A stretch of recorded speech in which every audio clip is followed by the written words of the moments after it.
that we have it, but we can, we'll talk after. Okay. All right, good evening and welcome to tonight's meeting of the Lunenburg Select Board. Today is Tuesday, August 13th. Please stand for the Pledge of Allegiance.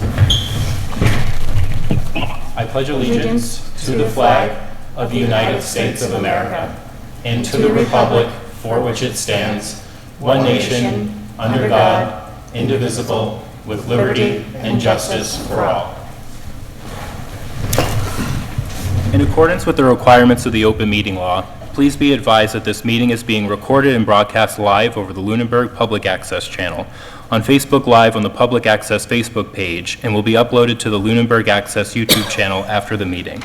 The agenda lists all the topics which may be discussed at the meeting and are those reasonably anticipated by the chair. Votes may be taken as a result of these discussions. Not all items listed may in fact be discussed, and other items not listed may also be brought up for discussion to the extent permitted by the open meeting law. Are there any public comments from the board? I want to congratulate the Lunenburg Town Band for their fine season that ended last night, and I'd like to thank especially Steve Archambault, the musical director and conductor, for putting on the great shows and getting on the diversity of music that he did. It was really a wonderful event, again, as it always is. And the weather cooperated mostly this year, so that was nice. Any public comments from the public?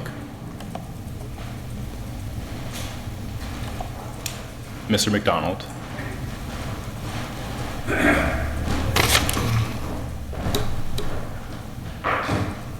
Sorry, I got a lot of stuff. That's okay.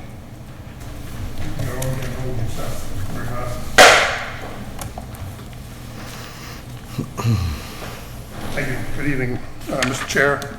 Welcome, Carter. I can't pronounce his name, but welcome to the town of Lunenburg. Thank you for helping us out. Tonight I'm here for a sad reason, I guess is what you want to say it. I don't want to word this properly. My name is Dave McDonald. I live at 155 Island Road. I've been involved in this town for 22 years through fundraising efforts, through carnivals, through COVID, working with the families, the food pantry, and so on. But it's not about me tonight. It's about the town of Lunenburg. I've had a lot of good memories in town. I mean, a lot of good memories, a lot of good friends. The 2 years have been the worst 2 years of a lot of people's lives in town, either through losing their houses or the political rhetoric coming from this board. And I can't take it anymore. My heart belongs to Lunenburg. I know some people don't like to hear that, but my heart and my wife's heart does belong to Lunenburg. And we tried everything we can do to help people, as it used to be in the past. When the tax issue hit, I know a lot of families were devastated. Thank God that was fixed. We're on a committee called the Lake Action Committee to help try to rectify the problems. We were ignored half the time with our evidence. Yet stories came out that weren't correct. The only way to fix this, and again, we lost a lot of employees, and employees are going to come and go. I've been in business for 40 years. It's a little bit different for the municipality than the private sector. But I also know people do come back. People want to help. Right now they're afraid, and I don't blame them. We lost some good people, and a rumor mill is going that people are leaving because the town manager wasn't doing their job, and that's a bunch of crap. I know, for example, on some of these boards, people are leaving because they retired. I know some people left this board because of medical illness. I know some people left this board because they want to move out of town and retire, as well as me. We're coming up to that age. But for the last 2 years, when Michael Ray Jeffries took over as the chairman of the board, things changed. Way too many games. Therefore, I've been approached by a few people, and since this has been going, a lot of people, about a recall of Mr. Michael Ray Jeffries. And today, I just want to go over how a recall works in the town of Lunenburg. One is, it's like a campaign, only in reverse. First thing we got to do is fill out an affidavit with 100 signatures. And I already got 2. I just got this started going yesterday. But a lot of people are committed to sign this. Once they get 100 signatures, it goes to the town clerk, at which time she will go through the paperwork, verify that the addresses are correct, and then file a petition. At that point, we have 30 days to come up with 20% of the registered voters, which I know we can do. Now, how do you do this? Is we will be setting up a Facebook page. We'll be setting up a town website, not a town, but a recall website. There'll be signs, there'll be ads, and personal experiences from people. It hurts me to do this. It really does. It doesn't have to be brought to this point, but it just wouldn't stop.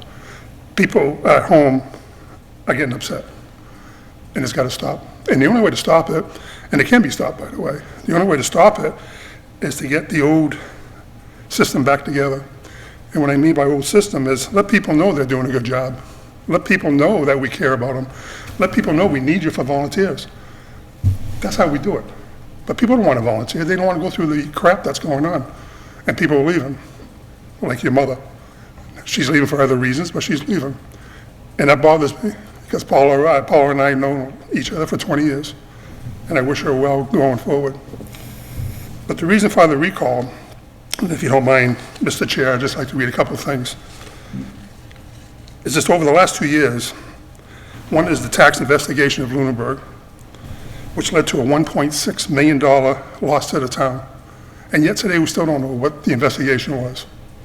I mean, we heard things are happening. I haven't seen anything. But I'm dying to see the report because we have tons of documentation to back up everything that we did. And excuse me if I'm losing my voice, I'm sorry for that. I know Mr. Jeffries told the town that he personally investigated the late tax bills.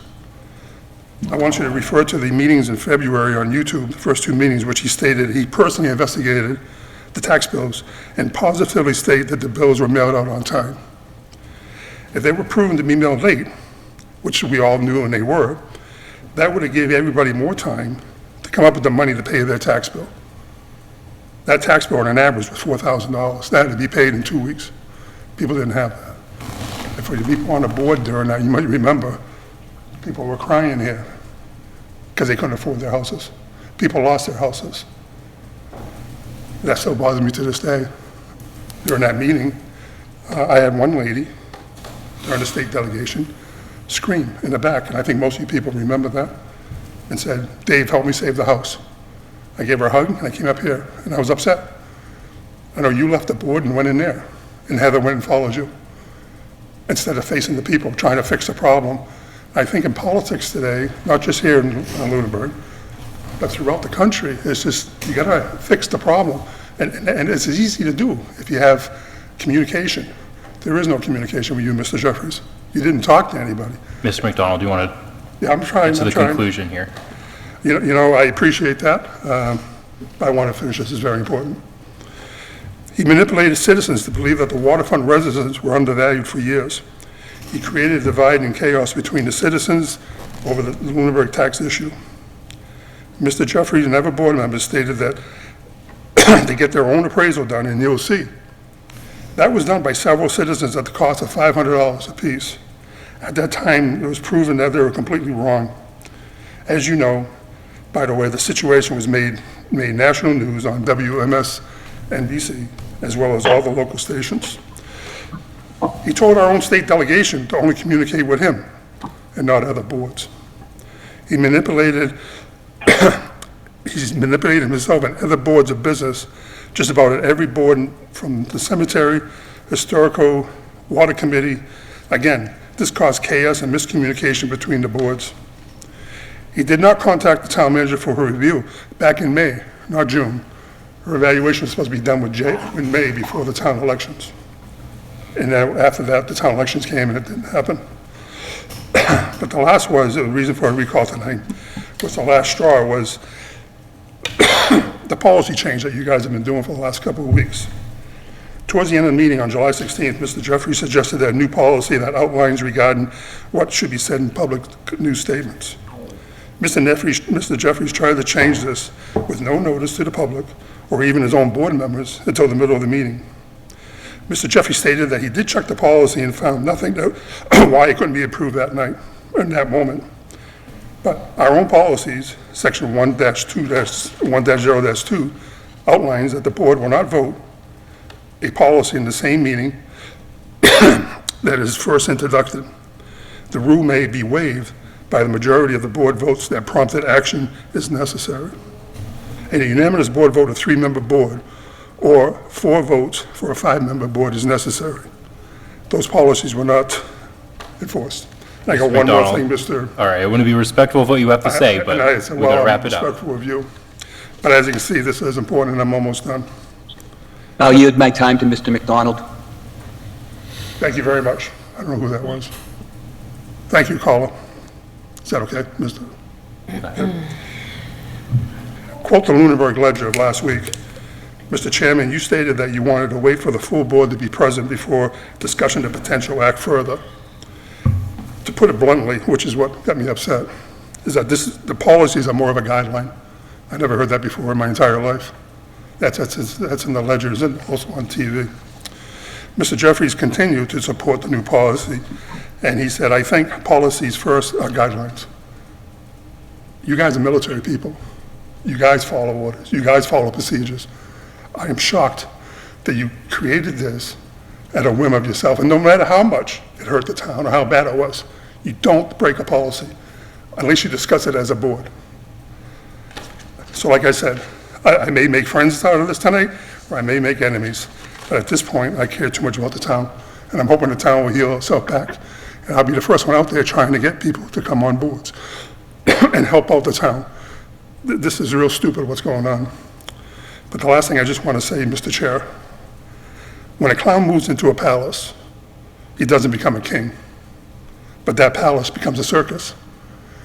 That explains what's happening in Lunenburg. Thank you, Mr. Chair. Thank you, Mr. McDonald. Are there any other public comments? Mr. Burden.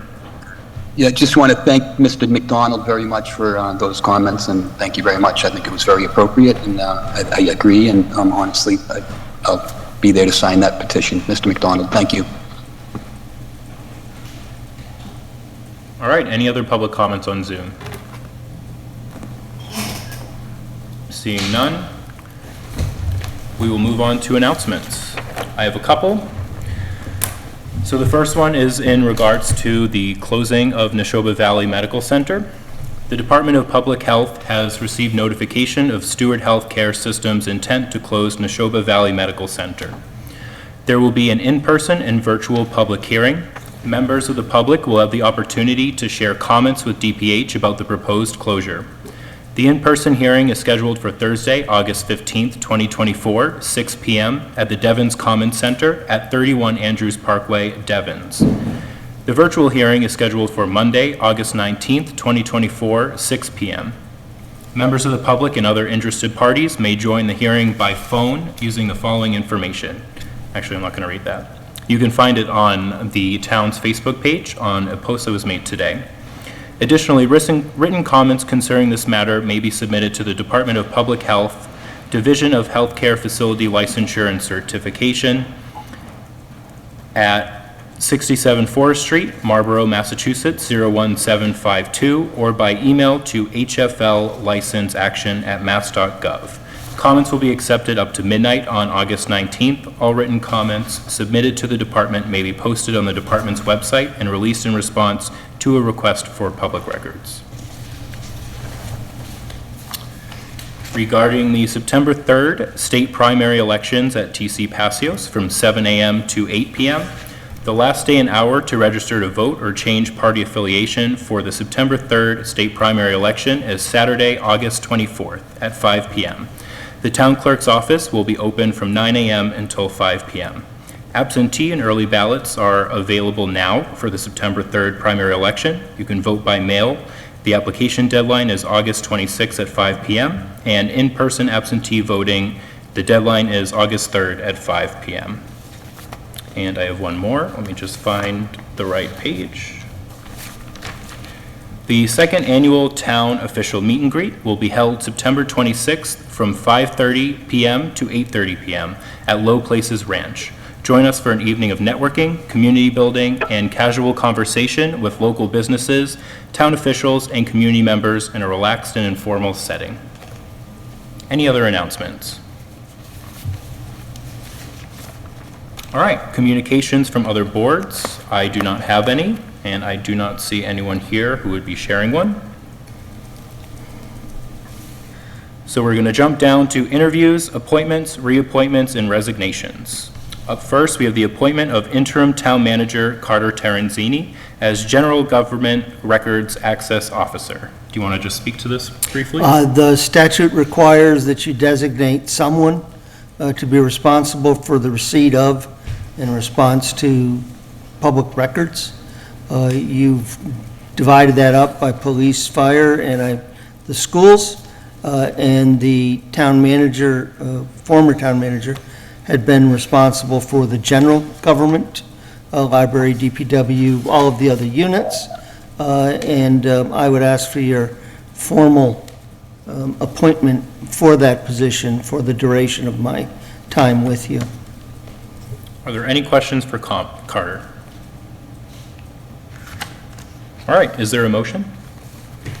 Move that we appoint the interim town manager, Carter Terenzini, as the General Government Records Access Officer. Second. Any additional discussion? Those in favor say aye. Aye. Those opposed, no. The motion passes unanimously. All right, up next, we have the ratification of the town manager's appointment, John Sharp, as seasonal cemetery laborer. Carter, do you want to speak to this one as well? I think that Julie has prepared a memorandum that we sent you all. I can't really comment on it much more than that. I will say that I would like to change it up a little bit to give you a little more information going forward. And as I mentioned, I will be involving user agencies a little bit more. For instance, when we go to hire the Council on Aging Executive Director, I would expect some folks from Council on Aging and other such groups.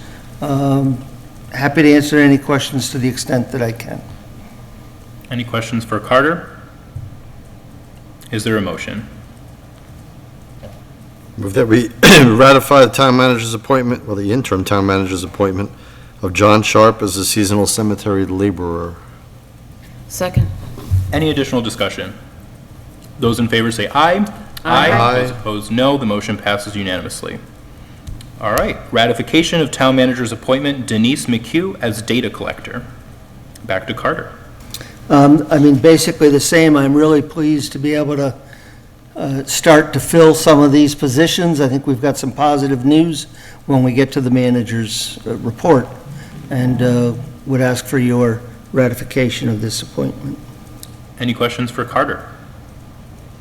Is there a motion? I'll move that we ratify the interim town manager's appointment of Denise McHugh as the data collector. Second. Any additional discussion? Those in favor say aye. Aye. Those opposed, no. Motion passes unanimously. The department heads, Julie and I, thank you all. All right. Up next, we have the appointment of election workers, term to begin September 1st through August 31st, 2025. So I'll just go ahead and read these out. Glenn Reinhardt, Republican, 53 Pearl Street, Warden. Judith Halligan, Republican, 29 Elizabeth Street, Deputy Warden. Kathleen Pliska, Democrat, 337 Whalum Road, Clerk. Judy Haley, Democrat, 184 Highland Street, Clerk. Susan Andrews, Democrat, 81 Horizon Island Road, Inspector. Joanne Bergeron, Democrat, 306 West Townsend Road, Deputy Inspector. Jane Ranley, Republican, 450 Leominster Road, Inspector. Lorraine Rudd, Republican, 340 Highland Street, Deputy Inspector. Any questions about this? All right, is there a motion to appoint the election workers that I just read through? So moved as read. Second. Any additional discussion? Those in favor say aye. Aye. Those opposed, no. The motion passes unanimously. All right, and resignation of Paula Bertram as sewer business manager. Carter, I will let you speak to this one. Ms. Bertram notified us last Tuesday evening. We received the letter Wednesday morning of her resignation as sewer business manager. She's moving on to another community. She did express her frustration over the Munis software, which ironically, there was an epiphany and aha moment, and the bills came together and went out. But we're certainly going to miss her. and I wish her well in her new position. Yeah, it's really a shame that we are losing staff members to this Munis issue, and Paul leaving especially will be a big loss. Any questions or comments? When is her last day? August something? I could August probably 29th. pull it up. 29th? The end of the month. Yeah, end of the month. She has agreed, I'll comment on that in my report to you all. I will comment, Mr. Chair, that I've served with Paula on this board for many years, and have known her for many years before that, when she worked for the Board of Health, and then she moved on, did some consulting work, then came back to work to the town. Always an incredibly hard worker, always had the best interests, always has, she's not gone, always has the best interests of the town in mind. And I'm sorry to see her go. I don't believe she left just because of the Munis thing. I mean, there's probably other criteria that we have talked about in keeping employees in town, but obviously the Munis one is probably a large factor. I hope that we have the proper exit interviews to get this information so we can correct it. I'm sorry to see her go, because again, she was an exemplary worker here, and I do wish her the best in her new place, but she still will be a voter in town, so that's always positive. We will be commencing exit interviews for the time that I'm with you at least, and I will be conducting those. Thank you. All right, thank you all. Any additional discussion? All right. Let's see, what do we have next? Interim Town Manager Report. Back to you, Carter. Certainly. I do want to follow up on your comments in the coming vote on the Neshoba Valley Medical Center. There are 2 public sessions, one in person, one via Zoom, and there is a deadline of this coming Monday for written comments. We have that up on the Facebook page, and we'll try to get that up on the website. And I encourage citizens who can attend any of those hearings to do so, but also to submit written comments. This is more than an individual issue, in that perhaps it's the facility you like. This will take our ambulances, if this happens, further out of town. And the longer they are out of town, or our neighbors are out of town, and we have to back them up with mutual aid, or we are here with our one ambulance and relying upon call staff to respond, it simply becomes a domino that endangers the next person in need of services. So this is a financial issue, it's a bankruptcy court issue. There is an issue of compliance with state law, and you'll probably comment on that when the resolution comes up. But I really do urge the citizens to be as active as their time permits. I know we all have busy things but that keep us occupied, but this is important. I would like to let the board know that we did receive one application for a commission vacancy, Green Communities, and that's being sent over along to the committee and being put through the process that my understanding is you normally follow here. I would like to reach out to the citizens once again, and I don't mean to be boring on this, but those volunteers truly are what communities like this live on. They're the lifeblood of our organization. And if you see something you'd like to participate in, give us a shout. If you see something you think isn't quite right, perhaps you could ponder the possibility of being part of the solution. So we have some Agricultural Commission, Architectural Preservation District Commission, Board of Health, Conservation Commission, Cultural Council. We would still have a vacancy on the Green Communities Committee, even if this application winds its way through your process.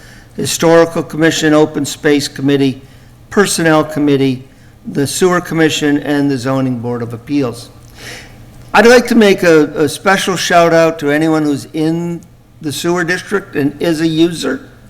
This is extremely important to providing that service, making sure we can process our invoices and the operation can work. And we would encourage you, if you have any questions, reach out to Bill Bernard down at the Public Works or myself. In terms of employment opportunities, we made some progress here tonight.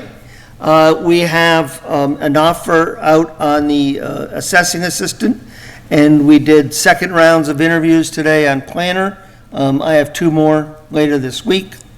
And we have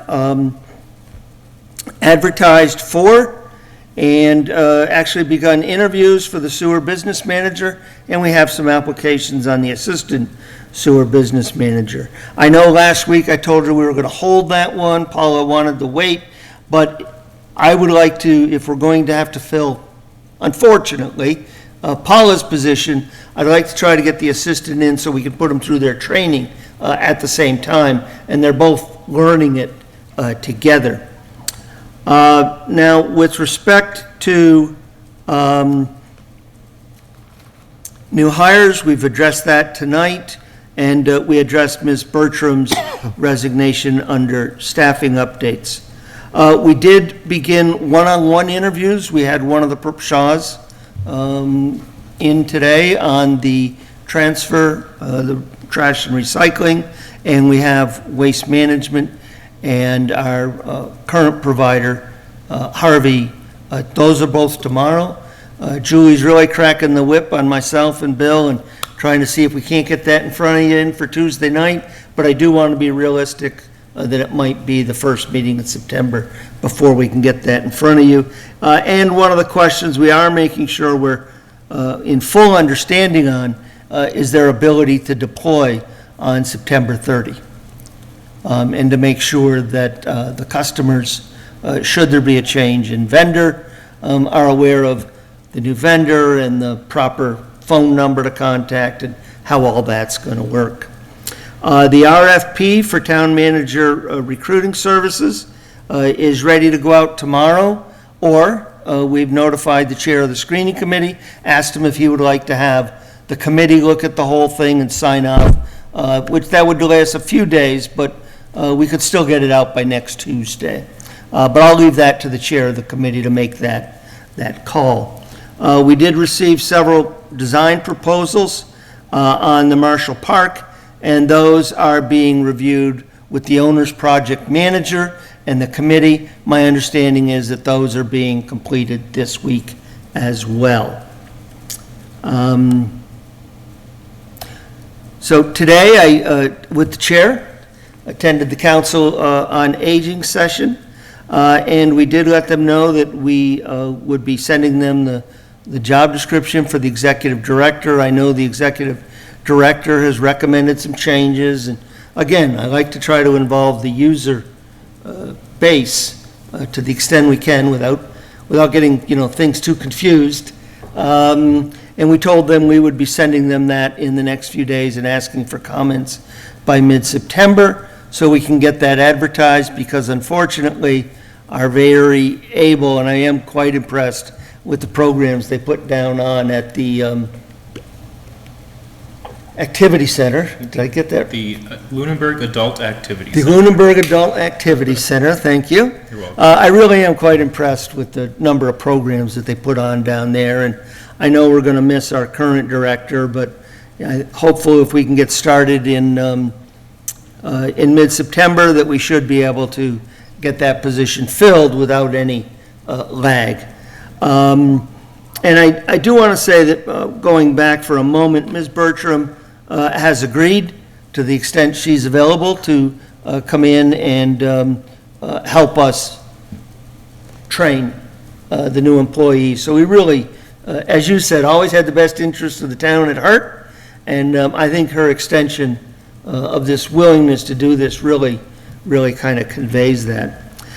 We did follow up. We told you last week, thanks to Member Emke, that citizens couldn't mail the select board as a whole group, and we've fixed that now on the website.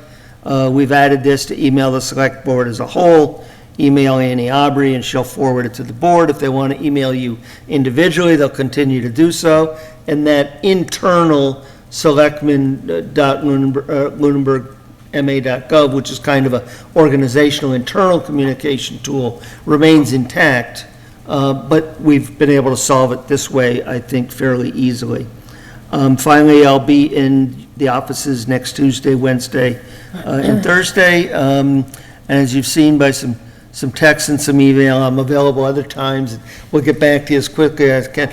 I did exchange a message with one of the board members yesterday, and I ended up sending him a picture of the lake and saying, I'm sorry, but I was out on the water all day, and now I'm up on the mountain having dinner. So that board member was kind enough to understand. And that's all I have for you this evening, Mr. Chairman. Thank you, Carter. You really hit the ground running, so we appreciate you. Are there any questions for Carter? I do have one, the IT question about emailing the select board. I'm more than happy to see if sending them to Ann and then her forwarding them will work, but I don't understand why we don't have a public-facing email address that automatically sends emails individually to the board as an IT group email, especially since, again, every year this changes, and people would just be able to send it to one address forever, and then it would go to everybody. So Yeah. I didn't, to have another step in the way just creates another hurdle. This was the fastest fix because you have a number of email groups that are internal only. I know that. Conservation, planning, I mean, it's quite a list.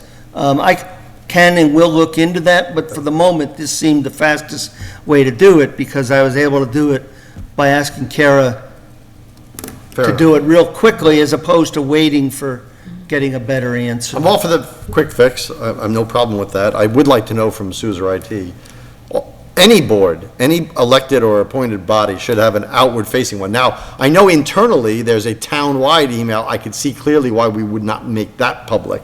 But individual boards of, 3, Right, 5, and 7 members. Conservation Commission at lunenburgma.gov, Right. Planning Board. Right. Yeah, we'll get you an answer on that. Okay, thank you. I have one question. Carter, do you want to mention the vacancy that we got yesterday, stormwater? Oh, I'll leave that to you because I just Okay. found out about it tonight. A member at large resigned from Stormwater Task Force, so there is a vacancy on that group as well. We'll add that to the list next week, and I did talk with Annie, and we'll follow this conversation up, trying to, just kind of keep track of this a little bit tighter so that we're getting timely announcements out. And I'm not announcing something's vacant if the moderator or somebody else has filled it. Any other questions? All right, thank you, Carter. Moving on to old business. Up first, we have review ARPA funding requests and committed funds. So it's time to try to allocate some money here. So we received 48 requests, and we also included, I believe, 8 capital project requests as well in our rankings. So we all ranked all of them, and then I aggregated it and submitted the spreadsheet on the drive for all of us to look at with the average rankings, and it's sorted by the rankings. So I went down them all, and I went down as far as I could get to as close as $313,000, and I got exactly to it. So I can go ahead and read them off and then also make some notes. We're also going to have the workshop this a little bit, but first I just wanted to ask if members wanted the opportunity to speak to their rankings first, Well- like we did last year. I had another comment. The sheet I had used the median as the formula. It's the same formula, I just changed it No, because it's the average. I didn't change the actual formula. When I looked on it, I saw average, not median. One of the ones I sent had median. I would suggest we use median, because I'm comparing them, and there are some differences. Why do you want to use median instead of average? Because it's more robust to outliers, and there are some lines here that have a significant outlier. Can we compare? Like what? Yeah, There's one that has an average of 8.6, the median is 2. 2 that have an average of 20, the median is 13 or 14. 2215, I mean, I haven't sorted to see if it makes a difference, but school committee's doing the same thing with their capital requests. They're using median instead? It is the robust, Okay. more robust way to do it.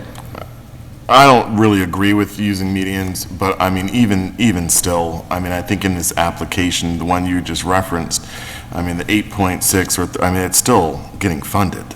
You know, even the 20s are still getting funded. It could change depending on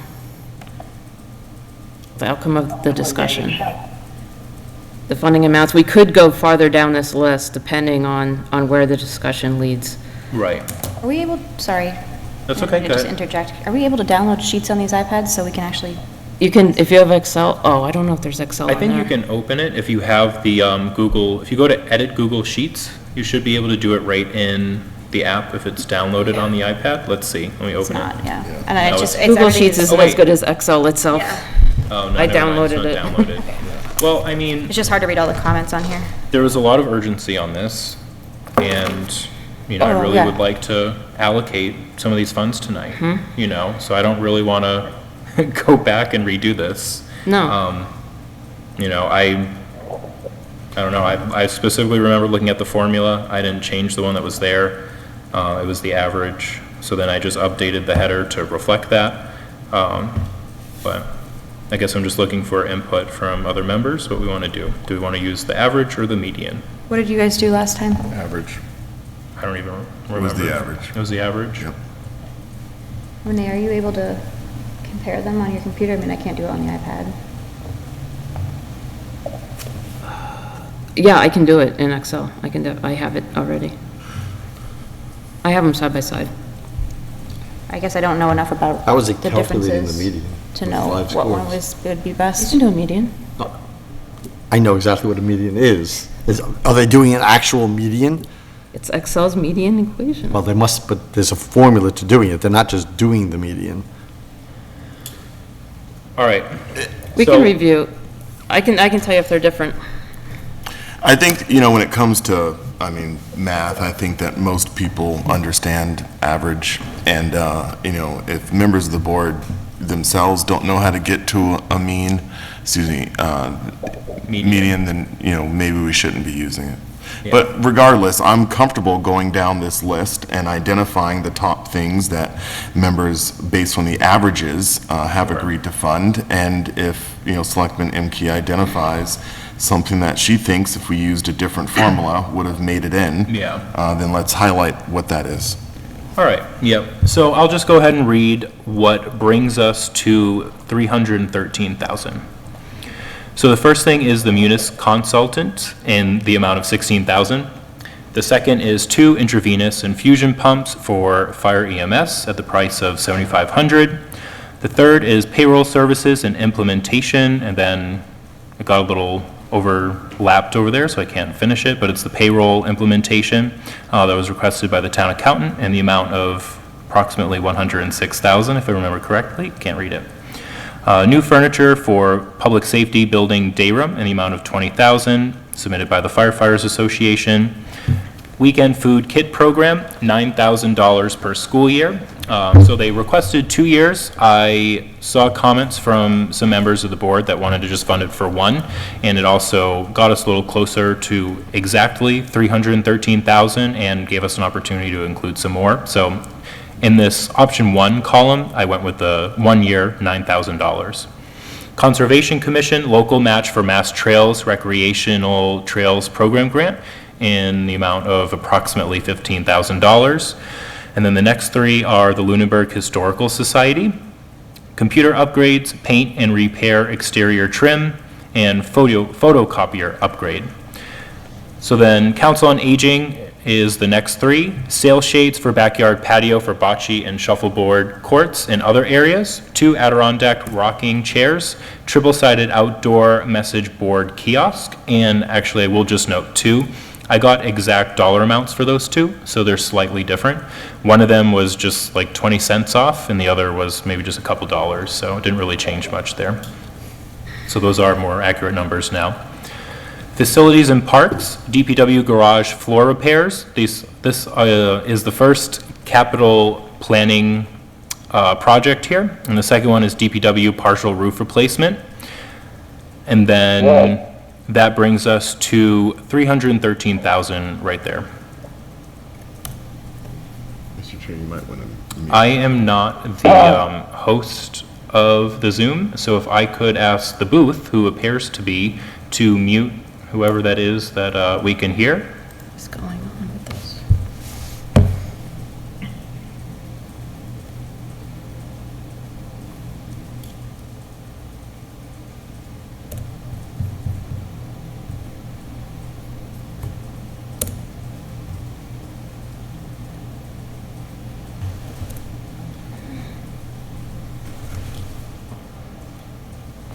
And so we land, I'm just looking at the column, Mr. Chair. So where we're at for 313,000, does that include the tree risk management survey or any part of tree removal? It does not. Okay. Well, So the partial roof replacement is the last item on the list?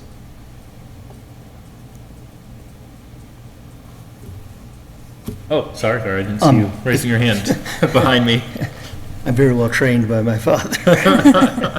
If I may, I would like to advocate for you to not, I'm assuming this includes the reprogramming of the 60,000 for the accountant to report on ARPA?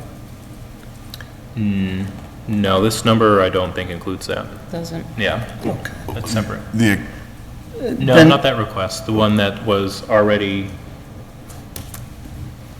Well, the ARPA sheet that I had included as the first item, $60,000 for reporting on ARPA. right. That was, I believe, allocated a while back, right? Yes. Yeah. previously committed. But I think the previous town manager said there was funds available from that to be allocated to either the munis or the payroll services. Right, so we could, So, Reallocate because that she did not believe that all $60,000 would be used for the ARPA reporting. That is my recollection, at least. I think, yeah, that, it was still on the spreadsheet that I got Yeah. from My accounting. note says year one. A comment. I had a comment to use based on Heather's recommendation that she had given me before. So that's probably what you saw, right? Well, where I was headed is you don't need it for the reporting. Once you decided to use it as lost revenue, the reporting became dramatically simplified. Here's what we got, here's what we spent. I mean, it really, a little bit more than that, but pretty simple. That said, the current staffing shortages have posed some serious operational issues in my mind. The amount of time and procurement issues. The amount of time that we have scheduled for the assistant town manager simply isn't workable under the current workloads. We are using contractors in some cases, which are short-term gaps. You'll spend as much with MRPC for 15 hours as you would as if you had a planner almost.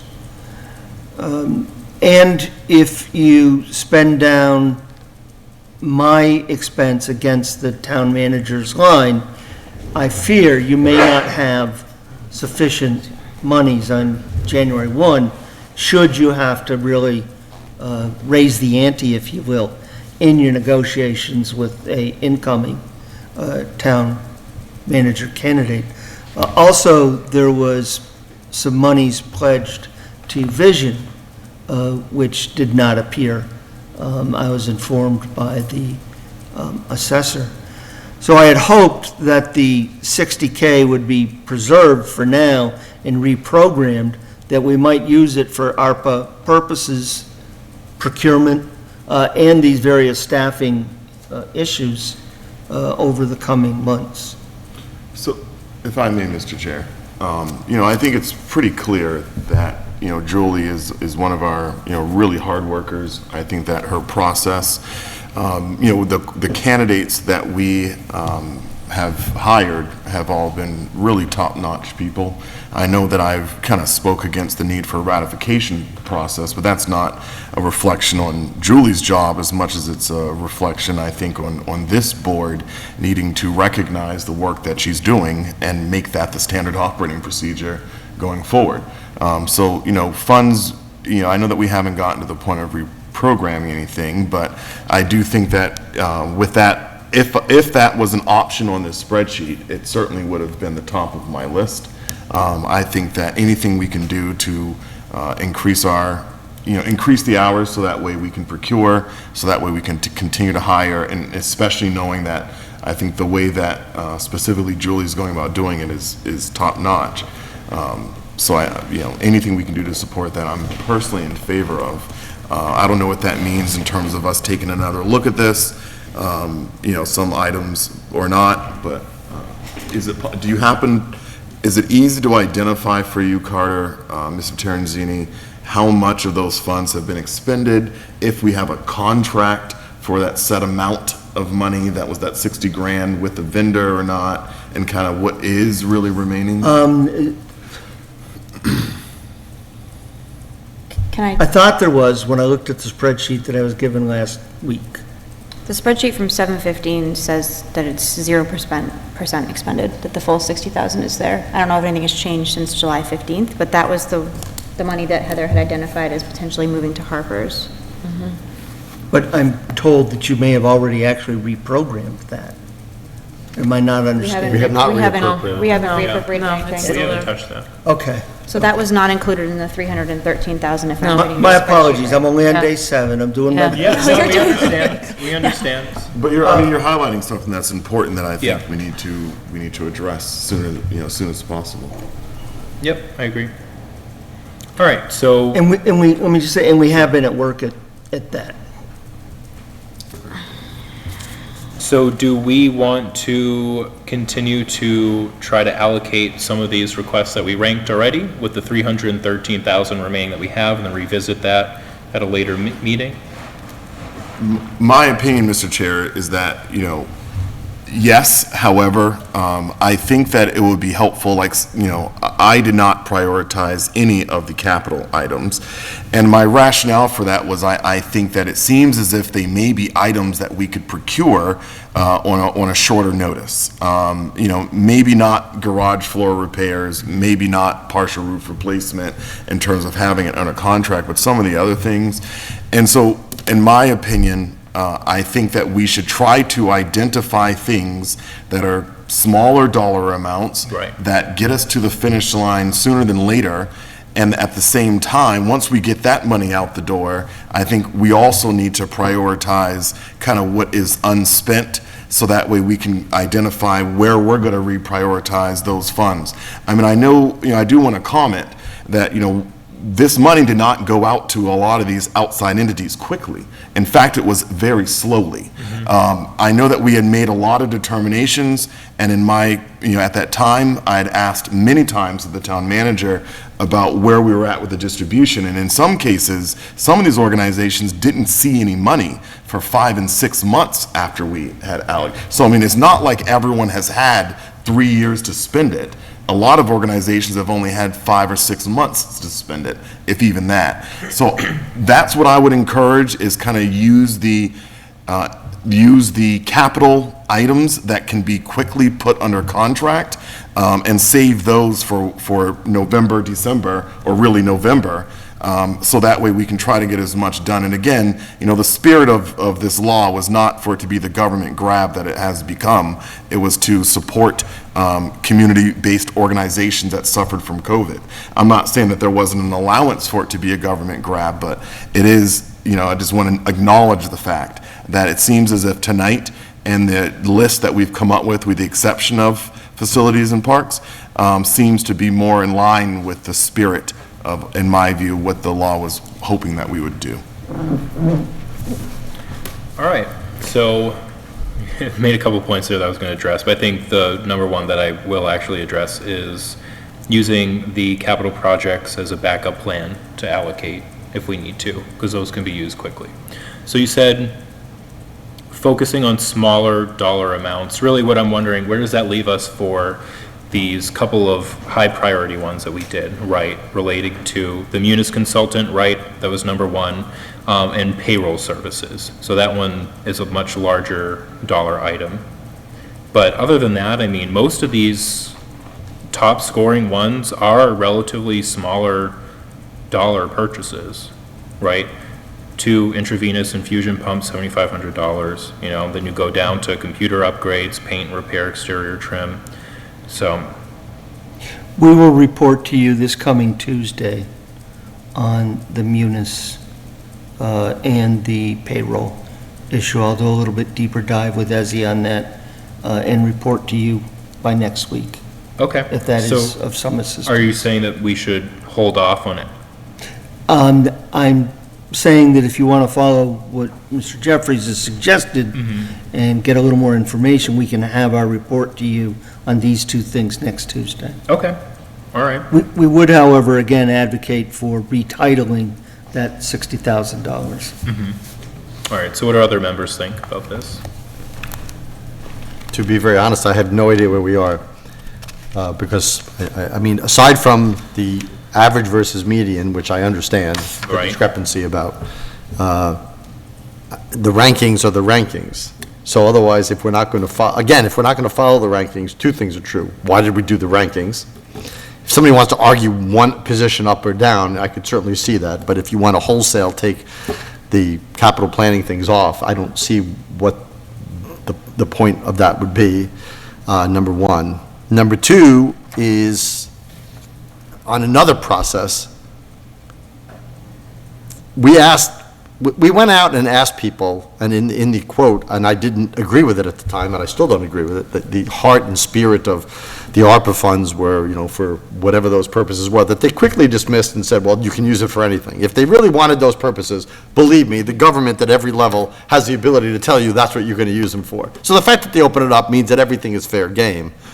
But we opened it up to people to go through an exercise, to come through proposals, and aside from Bright-Eyed, which I didn't even see until yesterday, so I didn't even rank it because I didn't get it until yesterday night, you know, we didn't even use any of those. So we set a lot of charity organizations to go through a process to use $313,000 that we already had $600,000 of requests for, and then we just added to that 1.1 or 1.2 million of new requests that we couldn't possibly do. So, you know, it's making people go through hoops for things that didn't seem appropriate for their time, especially for small organizations. So, in the future, again, we should streamline these things and keep them appropriate, especially since most of these entities had the ability to submit on the first round. So, when did we do our first round? About this time last year? Yep. So, in a year, I mean, and there was town meeting in the middle, so if they needed things, they could come forward. So, anyway, with that in mind, I'm fine with the order being what it is. We can certainly entertain the median versus average. I don't know that I have a particular strength, because I don't know how they're calculating, how Excel is calculating median. They're not just doing a mathematical median, I would think. But maybe they are. Again, I don't really know. I'd have to look at an example for that. But otherwise, I think we just go down the list. Tom, to clarify, the chair asked if we wanted to comment on our rankings, so I commented on them. But I think that, you know, what's clear is that we had the opportunity to rank, and it's based on what is ranked. So I'm fully on board with whatever we have prioritized leading up to 313. That's what we did. My comment was that I don't personally, I think that there's going to be an opportunity in about another month or two to still provide this funding to the DPW, for garage floor repairs, for partial roof replacements, because I think it is extremely unlikely that that we're not going to have $125,000 in funding that we've already committed that we will determine cannot actually get under agreement by the end of the year. And so was my perspective, was just a comment that I think that these capital things are going to see the light of day, because there needs to be another process after we make these decisions tonight that say, what are we going to do if people don't spend the money that they've already committed to spend? And we have a capital list, and I'm in favor of trucking down that capital list Yeah. and trying to make sure we can get every dollar expended. I'm So I just pretty wanted to sure- offer that. I'm pretty sure we did discuss that, and we all were sort of on the same page about that, right? I don't know Seeing if they're capital at- projects as an emergency list if we need to reallocate funds that aren't getting spent or under contract by the end of the year, so we don't lose any money. No, that. Or did I- No. Okay. That's just the opposite. The capital plans have to, they don't have contractors ready to go. They have to get people in with bids that they can do, so Yes, they go need, out to they need bid. a runway. The ones that don't, as Carter pointed out, I apologize, Mr. Terenzini pointed out, last week, I mean, Adirondack chairs, you can buy Adirondack chairs, it would take me about 7 minutes to buy Yeah. 2 Adirondack chairs. And they have the quota already. Right, and they have the quote already. So those things are the ones that you can plug in. Yeah. But things of this nature that are on the capital planning, they need to get bids, they need to get, especially at this amount. So there's runway they need. So they need the longest time, not the shortest time. And if you don't already have a town engineer under contract to whom you can simply issue a work order. Right. We have to go through a designer selection process, Right. depending upon the size of the repair or whatever. There's prevailing wage rates, there's other kinds of hoops to go through. So if, with that in mind, I'm not even sure if we approved it tonight or next week, whether that would be ample time in 3 months to get it done. That's, to some extent, why I've asked that we retitle that $60,000, so I can add time for Julie. She's willing to do it for care for others, because quite frankly, with the current staffing that we have and their current workload, I do think we'll be hard pressed to get all this done on time. Now, that's not to say we won't do our best. But Massachusetts procurement law, other than looking up the state bid list, is not the easiest thing to work with. And I am most hopeful that we'll have a number of candidates in front of you for ratification in the next 3 weeks that will maybe take some workload off of Julie. But I can't assure you of that right now. So that's why I'm looking for some flexibility in renaming that account. Carter, do you anticipate that, sorry, Mr. Tarantini, do you anticipate that we would need the entire 60,000 for that purpose? I'm just thinking if we're talking about ranking in projects, if we're looking at that. Yeah, fall. I mean, I think this is one where if I had about 2 weeks to kind of sort through it, because there's still a number of things floating around out there that just don't have my arms around. And then you could reallocate those. We've still got some things that have question marks on them. And don't misunderstand, please, but we have a large item that we've got to procure a designer for, the $250,000.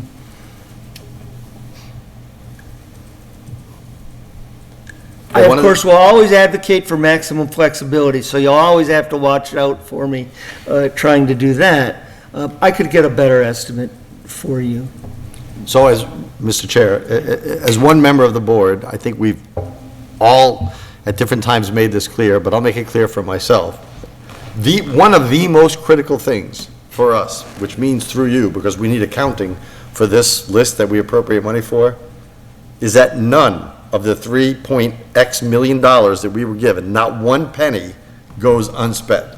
If we have to turn back a $10 bill, I will not be a happy person.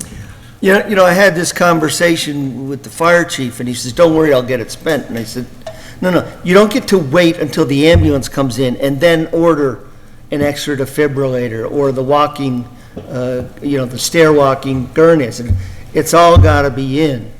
So I understand that sense of direction from the board fully. And you just reminded me of something. The Milo, the earmark, wasn't that $3,000 short? 3,000, yes. That's not on here. I mean, it's 3,000, but, That I would have taken out of the 60. okay. I understand Mr. Alonso's point, and I certainly largely agree with the concept of it, but I just want to highlight that, we do capital plans every single year, and on the front end of something, when we commit money to things, it does not always end up with the same amount on the back end of things. And with the capital plan, we can kind of reallocate funds or use them in different ways. In this case, we can't recommit after, December 31st. And the guidance that things needed to be under contract came out, a month ago. So it is likely, and I think we should expect, that there's going to be more than $10 that gets unexpended. But I do agree with the general idea that, you go to buy something that people have requested funds for, and it's not going to get delivered, or it doesn't fully get ordered, and doesn't arrive in time. I mean, I don't know if there's a way to avoid the 5s and the 10s. My real concern is that we're not turning over thousands of dollars. But I think the standard there's a little flexibility there, but I do agree with the idea that we shouldn't be turning back free money back to, or not so much free money, but money that's been provided. We shouldn't be, but I just wanted to clarify that there's going to be some variance here. If I may, with respect to previous guidance, having to have the money fully committed by December 31 of this year has been known for 2 years. This didn't just come up in the last 30 days. Correct. There's one item that fell below the line that I think I'd like the board to discuss, and that's the detention basin at Village of Flat Hill. Last year, when we did ARPA prioritization, we had a gentleman's agreement, I believe, that we would help them. We did, yeah. It was above the line on my list. It was above, I'm sorry, I didn't hear that, what? It was above, it made the cut on my list. I had it prioritized high enough to fall within that. Can you give me a general idea of where it's at in here? Right now, Oh, it's... I see it, okay. Yeah, It's, it's row 23, isn't it? Yep. Oh, no, I sorted mine again, never mind. 22, 27. It has a score of 26.8, if that helps you. There's two that are that. Yeah. I think it was on remember my that. list too, it would have been funded as well, as per my list as well. But I was going for the 15,000 that we had discussed, not the 35,000 that they're asking for. And I was not for the whole amount, I was for a different amount of 25. I figured we would split it with them, but the sentiment is the same, Yeah. as Mr. Jeffries just said, so. So I wonder if I think that's one of the ones where, I didn't have that prior knowledge. Yeah. Yeah. I was thinking about that too, and I just didn't remember what happened with that. But we did say that we would put money aside for that. So it's up to members. If, you guys think that we want to pull this out, I'm okay with that as well. I mean, but 10 minutes ago, it was the list is the list, so what are we doing? I'm just posing the question. well, I mean, if one way to make it fit is to fund 2 years instead of 3 years of the payroll services. Not as long as it make it fit without pulling it out of order. Without pulling something else out. Right. It's a compromise, but. Yeah, yeah.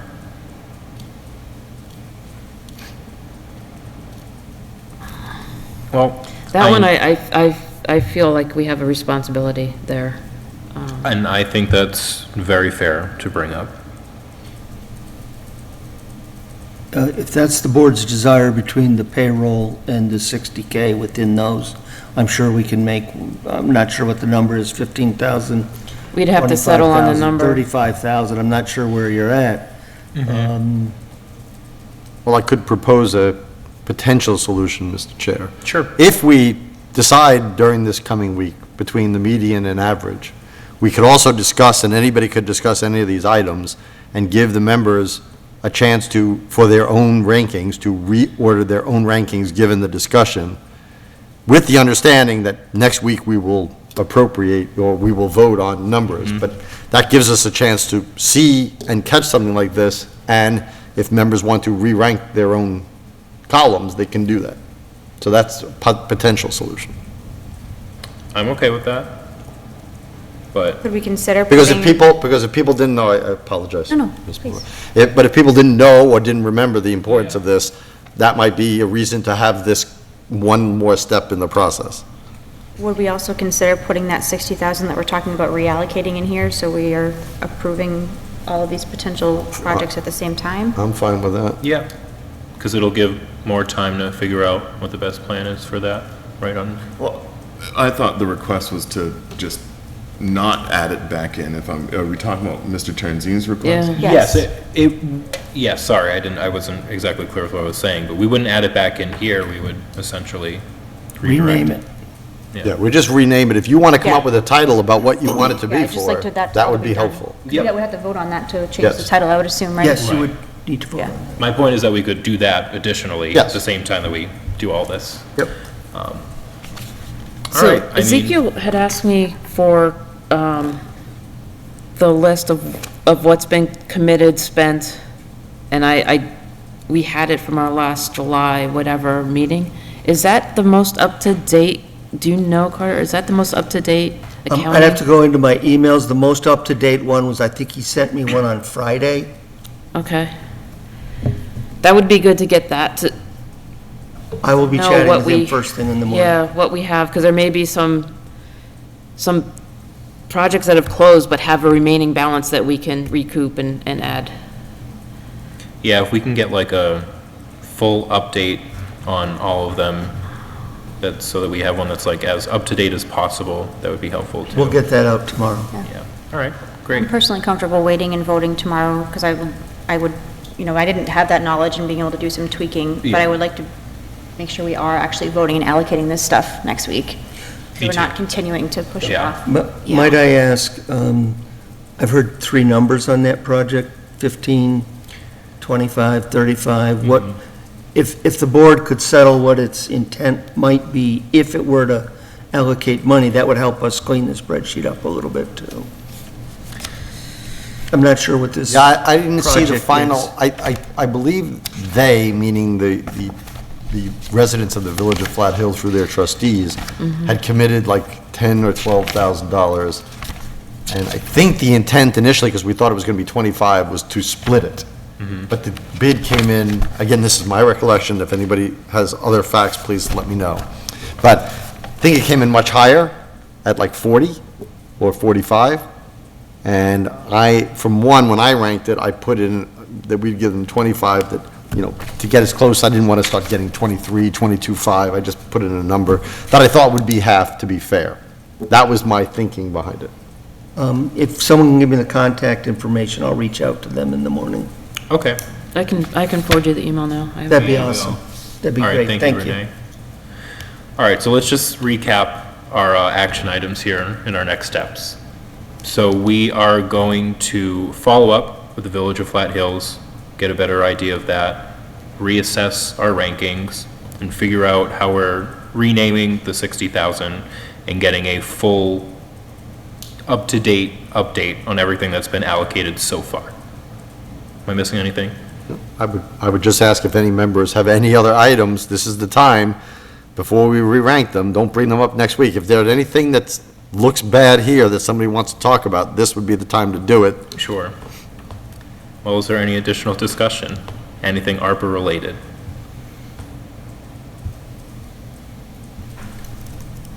All right. Moving on then. We will allocate these next week.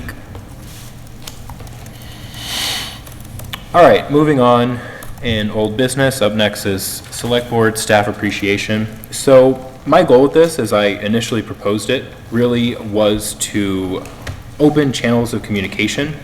I didn't really think that an appreciation event in and of itself would be the solution to anything, but really it could get Select Board members more face time with staff so that they can actually listen to concerns. I do think building those relationships is important, but I also want to be mindful of not doing something that can be interpreted as tone deaf. And it was a concern that I had, and I fully understand the public comment that was made last night, or last week. I fully understand it. So I think there still could be some idea here, whether or not it's an appreciation event, the way I initially proposed it, maybe not. So I'm just going to open it up and ask if other members have any idea towards directions that this could go in. If I may, Mr. Chair. I think that most staff have their own idea about what they'd like to see in their workforce or a workplace. So if I may ask the interim town manager, you know, his openness to the idea of, you know, Julie, assistant town manager, and Carter coordinating kind of a staff meeting in which staff have an opportunity to vocalize to you and to Julie kind of what priorities they would like to see us work on. What are things that, based on their work experience in the town, I mean, we have Amanda with us, someone that I think has been vocal about having some frustrations having worked with the town, but I think that the staff could potentially advise, and then I think, you know, that if you can facilitate that type of conversation, if we can be invited to attend as listeners, I do think there needs to be a separation between the staff and the board because of the role of the town manager, but I just wanted to see if that could be a good first step, and then we could build off of, you know, we can identify, well, what things are in the lane of the town manager, what things are in the lane of the select board, and are there things that we can tackle? What are your thoughts on that? Well, first I want to say I appreciate your sensitivity towards the separation of policy and administration. I truly do appreciate that.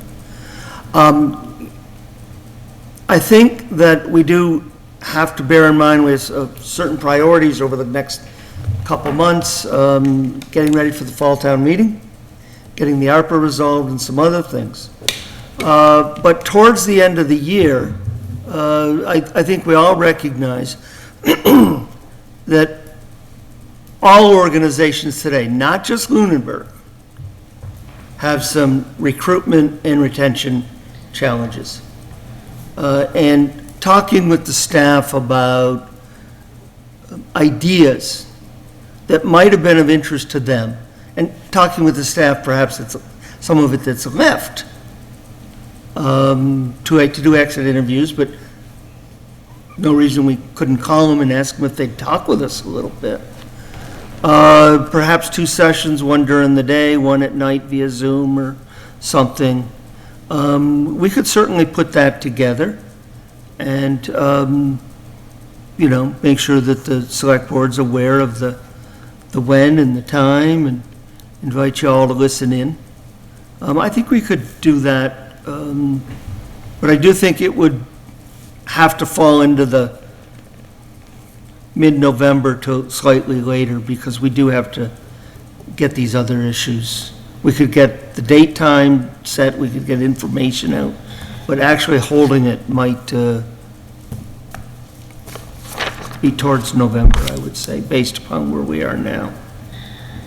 Would that, do you think that is the kind of thing we're talking about? Yeah, I mean, I understand as an interim that, you know, the priorities are, the time is short, right? And you have to, and we do have town meeting coming up, it's a learning curve here. I mean, you know, I want to make sure that we're prioritizing, but also understanding that everyone is kind of overworked. So with that idea, you know, end of October, November time period, I think that could work, so long as we're moving in that direction. I'm comfortable with that.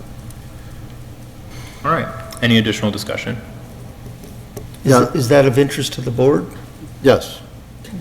And I would just say that when we talk about, because it sounded like in the first comment, not the interim town manager's comment, but the very first comment in this discussion talked about the select board members meeting with personnel, and I would really caution that, because it gives a bad idea that we can effect for them, that we can act as their envoy to something, and that is not what we should be doing.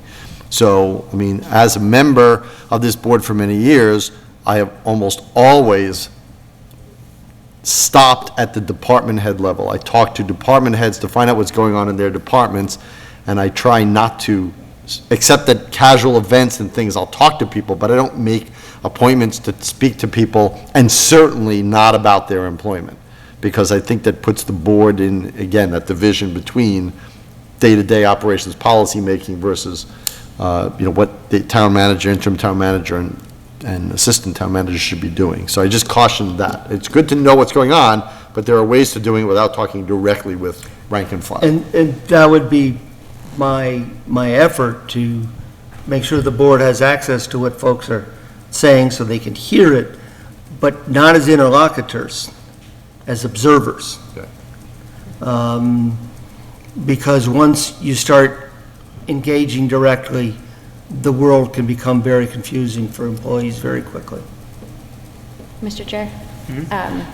I definitely agree, and I think coming onto this board, I'm still learning, in terms of what the role of this board is, and I've got a pretty good idea at this point. But I do know, just have recently been an employee, how unhappy a lot of our staff is. And I'm afraid if we are waiting until the end of the year before we even are starting these conversations between the town manager, not between the board, that we're going to lose more staff. I am afraid that, I know you're coming on as an interim and that it's a brand-new thing and you have so much on your plate. But I think at least starting some communications, or at least letting some people know that, we're working toward these things might be important, because I do know that there is there's a real morale issue in the staff. And I know that there isn't much of a role that we have too much of it. I like the ideas that we're talking about and making sure that we're, staying in our lane, and I appreciate your efforts so far. I just think it's important that we are trying to make the staff aware that we do know that they're struggling. So expedited timeline, I think, is what. Yeah. Well, at least, certainly expediting the fact that we're going to do this and when we're going to do it and how we're going to do it. Expediting the actual event, I have to be honest with you. Nope, I totally understand that. Is challenging right now. I think, just like I said, just the communication so that they know, we're not just ignoring this issue. Sure, we can is get that important. done. All right, thank you. Is there anything else we want to talk about on this? All right, so moving on to town manager's salary range. I believe that the consultants that we may or may not be hiring are going to assist and guide us on this. So is there anything else we need to talk about on that? I don't see anything new. Okay. Outdoor dining policy. We've That- started to draft Yep. that into a formal policy for you, Okay. based upon the conversations in the minutes of the meetings. Okay, cool. I also had one that I just never sent to you because I didn't when I got back. So, all right, that's fine. So we'll probably revisit that in a couple weeks, right? Yes. Okay, cool. So whenever that's ready, we'll add it to the agenda. Draft financial policy manual. So this is in review. Are there any updates on this? We'll be circulating it, but what we wanted to do was to try to have one document in front of you at a time. We've sent you the collective bargaining agreement.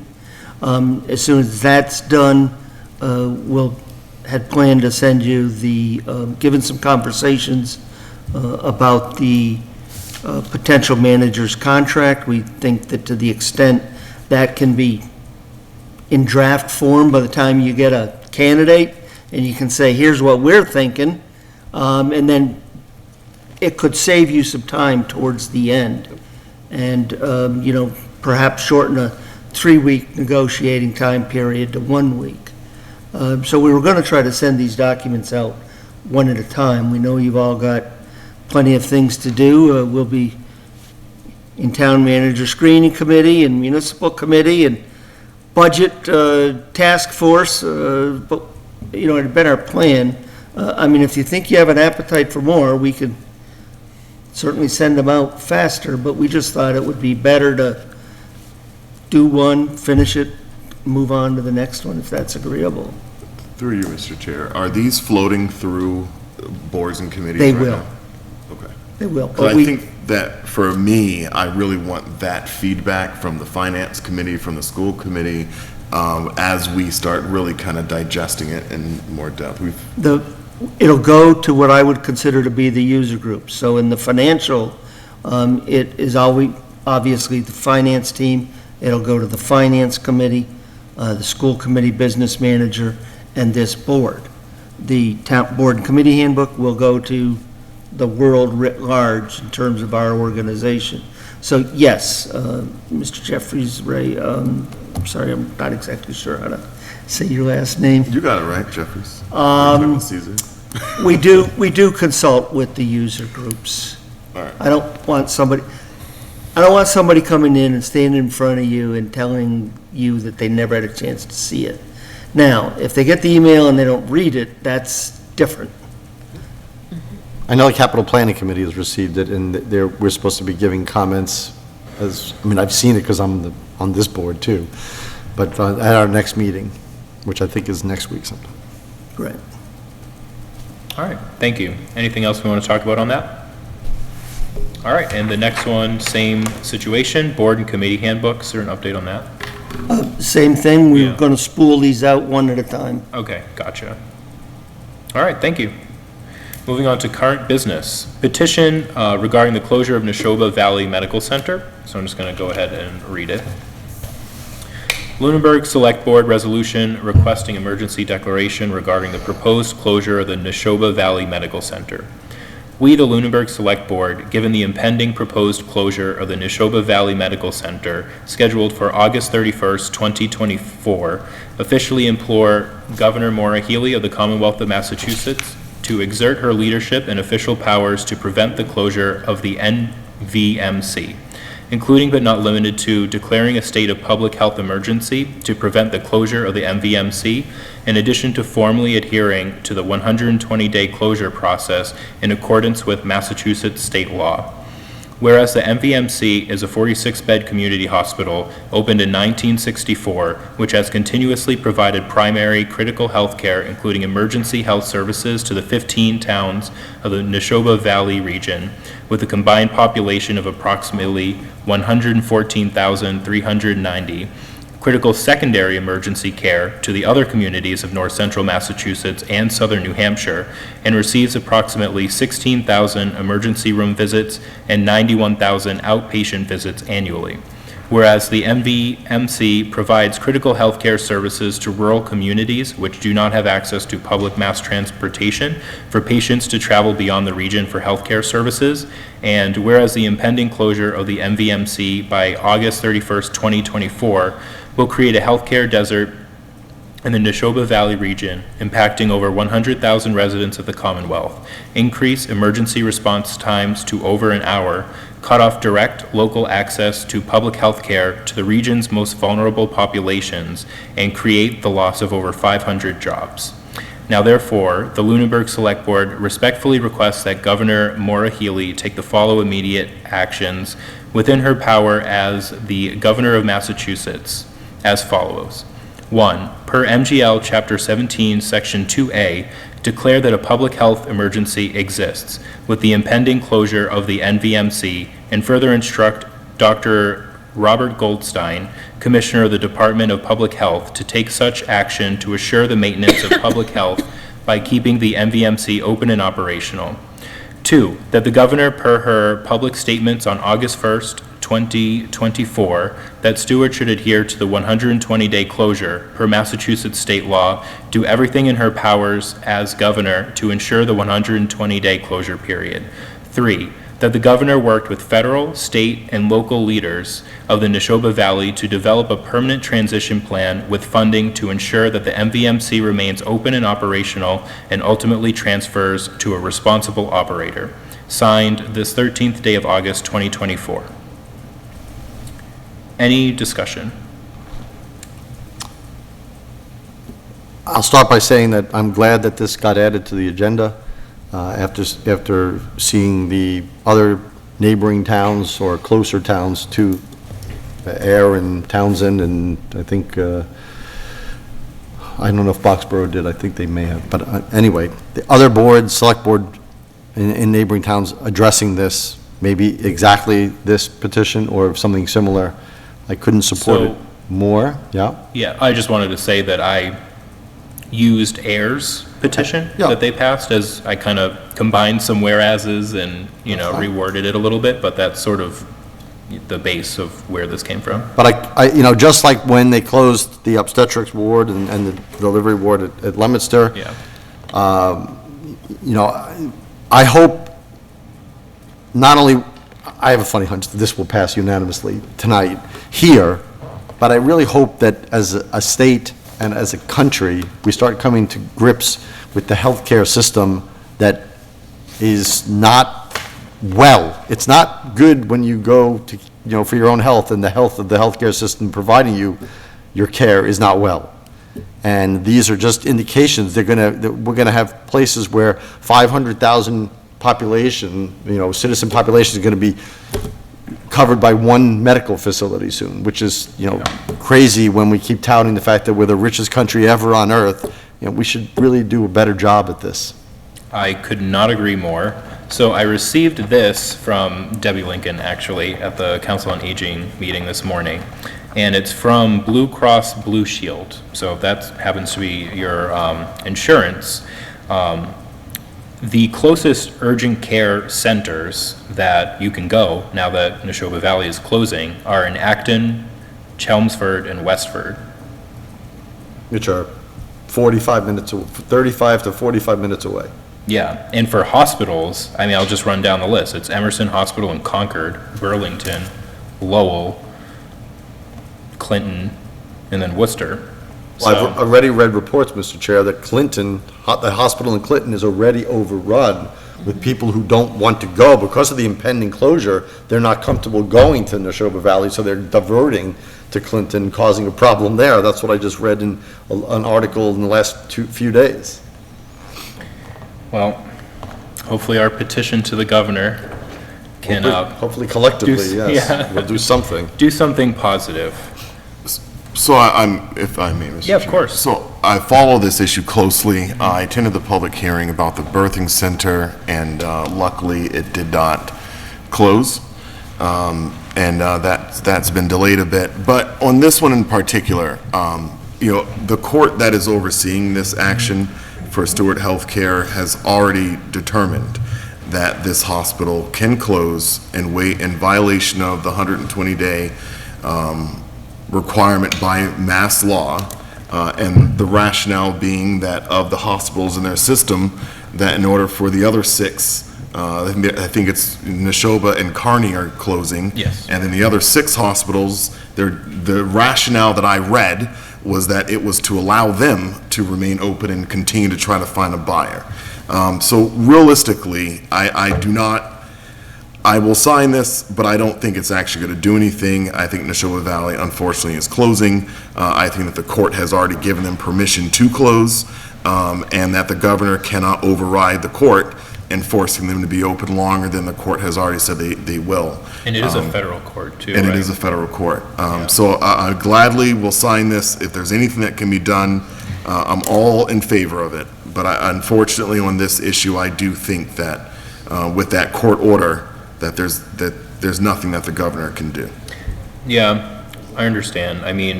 The real solution to this healthcare system that we have that, has issues like this isn't petitions or anything like that. It's a lot higher up, changes that are a lot higher up. But this is something that we can do, so.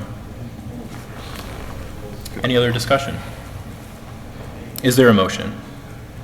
I move that the board sign the petition regarding the closure of Neshoba Valley Medical Center by signing the resolution read by the chair. Second. Any additional discussion? Those in favor say aye. Aye. Those opposed, no. The motion passes unanimously. We will forward it to the delegation as well. Yes.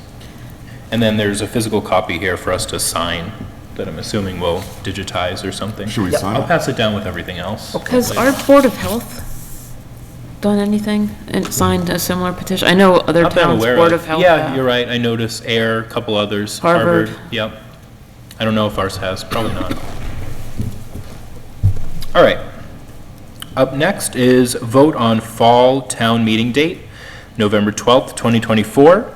Opening date, August 14th, 2024, and closing date, September 16th, 2024, for warrant. So I noticed when this was originally posted, the dates were off. So I did correct them, and I added a date for the opening of the warrant, and it's based off of a calendar that Heather put together before she left. So I'm trusting her with the dates that she proposed, especially for the closing of the warrant. Obviously, special town meeting's always on that Tuesday, so that date is, whatever. The opening date for the warrant is tomorrow. But I did want to ask about the closing of the warrant too, just to make sure that this date looks good. I would want to make sure that we are following and meeting the requirements of the charter about how Yes. long. I think it's a lot more flexible with this special town meeting. It is, Than annual, so. Yeah, so special town meeting, from what I saw, doesn't actually appear to be in the charter, just the annual town meeting. But that's, I don't know, maybe just a separate note. So I trust these dates that Heather provided to us, so. If I may ask? Yeah. November the 12th comes off of a holiday, being the 11th, and so that would be a Tuesday. And if I may just ask the interim town manager, if you see if this was pushed out till 2 more days to a Thursday, do you think it would make a difference if it's on a Tuesday after a holiday or later in the week, or is everything I already don't think prepared it in would. advance? If Tuesday's your tradition, I would stick with Okay. your tradition, because people are kind of wired for that. I don't actually know what the tradition is. If It's a always Tuesday or that a Tuesday, Thursday. yeah. All right. I'd also want to make sure, we usually try to schedule a special town meeting to ensure that we have the tax rate set so that any appropriation that's done at the special town meeting captures the final tax rate. And this works fine. Okay. All right, I will say, we're going to be doing our very best to not have any new appropriations on the fall town meeting. I'm Well, not good sure luck you with have that. that kind of leeway. Yeah, well, if that happens, that's great. I think the board may be more generous in articles it allows onto a warrant than in my prior worlds, so we'll certainly look at the free cash, and as he has given me a level of confidence that we can have free cash certified in time for use as opposed to new appropriations. all right. Is there any additional discussion on this, or are we ready to vote on the dates? I'm ready. I'm ready. All right, is there a motion to set the dates for special town meeting and the warrant opening and closing? Sure, I'll make the motion. I move for the special fall town meeting to occur on Tuesday, November the 12th, 2024, and to open the warrant on August 14th, 2024, and close the warrant on September the 16th, 2024. Second. Any additional discussion? Those in favor say aye. Aye. Those opposed, no. The motion passes unanimously. All right, moving on to minutes. We do have minutes from August 6th. I know we've sort of gone through it and made updates before the meeting. Is there anything that people still want to bring up? Yes, there were, so one of them is a stylistic one. Okay, And I'll just start with that. First of all, I saw that there were a lot of names that needed to be corrected. Yes. So I would stress, I'm very sensitive to this, that people's names are their names, and you should get their names right, and they're able to be found. So there should be really no reason to have people's names not there. Secondly, when it refers to the board, there's like 3 different ways. Either they're select member and then the last name, or the full name, or Mr. or Ms., and like, we should just choose a method and stay with it, so it's uniform throughout the document and all the minutes. sure. So so those are stylistic. Substantively, I think there were 2 issues, and I think they were in the close. So one of them was in the public comments of the public, in what Mr. Burden has been saying here, and he didn't say this. He didn't imply that about the retirement of the chief had anything to do with that. He just said he thought it odd that it happened to coincide. This But he was not saying cause and effect. Is this the second public comment at the end of the meeting? Yeah. Yes, The it end of the is. meeting, yes. It is, okay. Yes. So that was substantively different. And that,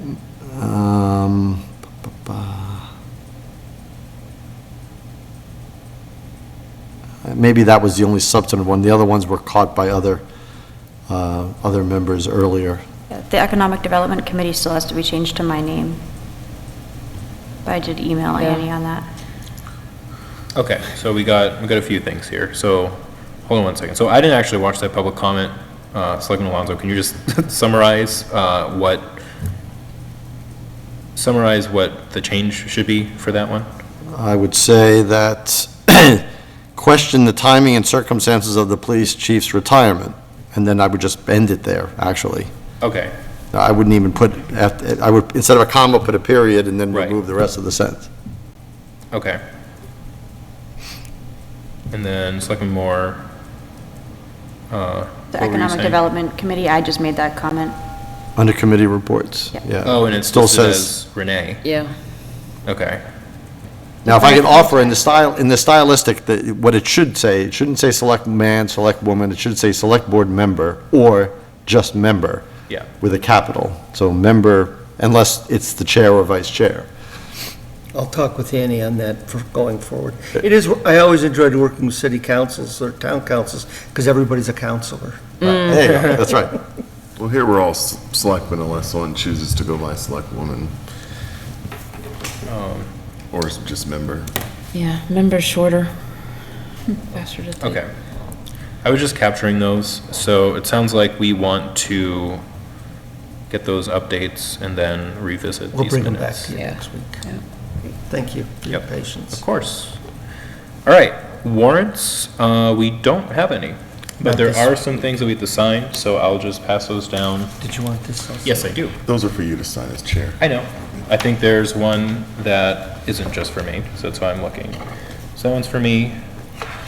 Election warrants, yes, that's the one I was looking for. And then that one is for me. Okay. So I am passing down the warrants for the primary elections. And it looks like there's several that we have to sign here.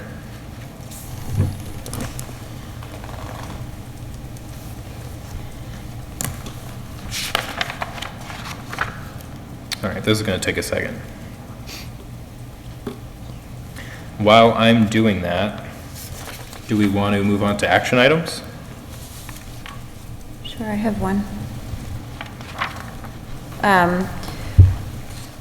Again, I don't know if this is just from me being new on the board, but is there a history to why we use Google versus SharePoint? I was hoping that maybe we could get a response or talk to Suzer IT about potentially migrating us over from Google Drive to a SharePoint group. I don't know if that is just a licensing thing, depending on but we do all have emails. But I do like in SharePoint that, everyone would have their own unique identifier to log in. We can track who is viewing or making any changes to documents, versus Google, right now, we're all logging in with the same information. And if it's just a migration, I'm hoping that can be a discussion with IT on that potential change. Yeah. Go ahead, what were you going to say? You have a red pen. Yes. I don't Is know. that not? I don't know if that matters. You should not be signing I things don't with think red you can pens. Okay, sign with a red sorry, I'm a millennial, I don't know things like this. So am I, but. Okay. All right, yeah, we might have to re-sign these. All right. I would My assume. apologies. It's all right. Today I learned not to sign with a red pen. What were you going to say? SharePoint, so I use it at work, but I thought it was a Microsoft product. I only It have is. Apple at home. Can Yeah. you use SharePoint on an Apple? Yes. Yes. Okay. Yep, and that is what the town uses for everything else. When we've moved up to, Lunenburg has moved up to everything being hosted on the cloud, all of the documents and everything. I don't know, like I said, if it's a licensing I issue. think it is, I was going to comment, I believe it is a licensing issue. Because the same reason that, I think our logins, you probably can't load Microsoft Office as an elected official, only as an employee, because we don't have, you can only use the web apps, I believe, because those are all licensing Right. issues. So that's why I was hoping if we could talk with Suzer and see if there is a way for us to just be able to meet, even if it's a view only, and my answer might be no. No, what I would, first of all, I support your question, and I would go further and say, can we get a response from SUSR about what it would cost, if it is a licensing issue, what would the cost be to bring everybody up so we could use it? If it's astronomical, I think it'll speak for itself, but if it's not, if it's reasonable, let us look at it and make the decision. I have a meeting scheduled with them in Kara Thursday midday. We'll make sure this gets added to our agenda. Great, thank you. Not only a how-to, but a how much. Yep. All right, thank you. Are there any other action items? I have one, something for members to think about. I'm on the Stormwater Task Force, and the Budget Task Force is taking more time than I expected, as is the Select Board this year. So if anyone else wanted to step up and take my place on the Stormwater Task Force, something to think about. When do they meet, Selectman Emke? Once a month. Usually the third Thursday, but. What time? Evening. Evening? Okay. And then, actually, the second thing, the Flat Hill Road speed limit. Yes, We got I think, what was the final speed we did, yep. report? Or I'm going to add it to the agenda. Traffic report? again. Yep, I'm tracking that. Thank you, though. I also I should have brought this up during the ARPA thing, but we should consider for next week, when we talk about ARPA, about what we believe the deadline is for things to be committed, so that we have time to act and replace things if we don't think they're going to happen. And we should put a real deadline on that. Preferably not December 15th. Yeah, no, I mean, I'm being, if I had to sarcastic. just say something, I mean, it'd probably be like September. Right. like, I would say Is this- something like that, like a month from now, like Yeah. mid-September. Yeah, and I think it's absolutely achievable, Yep, so. good. All right. Any other action items? Committee reports. Don't have any. Nobody? School committee met last week. They reviewed FY '26 to F-35 capital budget. Some of the items that got a lot of discussion were the middle high school turf field, the primary school backup generator, primary school driveway. Those, I think, probably got the most amount of discussion. So where they are now is committee members are doing their own prioritization of the capital items. And TMS gave a presentation. They covered budget development and financial management in terms of what they see working with other districts, other towns, other communities, and their recommendations for best practice. They recommend presenting needs-based budget and mostly communicating the needs. So even if the funds aren't there to meet the needs-based, people, the community needs to be aware of what the needs are. They also mentioned Munis quite a bit. And a few Munis modules, one for RACs and POs, and then a personnel database, a personnel control ledger. And one of the school committee members asked what their experience is with Munis, working with other communities who use it, and alluded to the fact that we were having issues and not knowing the details of our issues.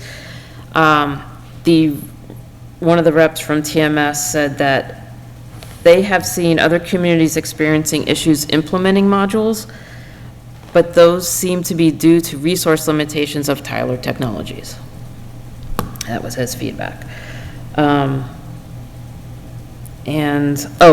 other item was the Chapter 70 funding. They got 31,000 roughly of extra Chapter 70 funding, and they drafted a letter. I don't know if anyone's received it yet.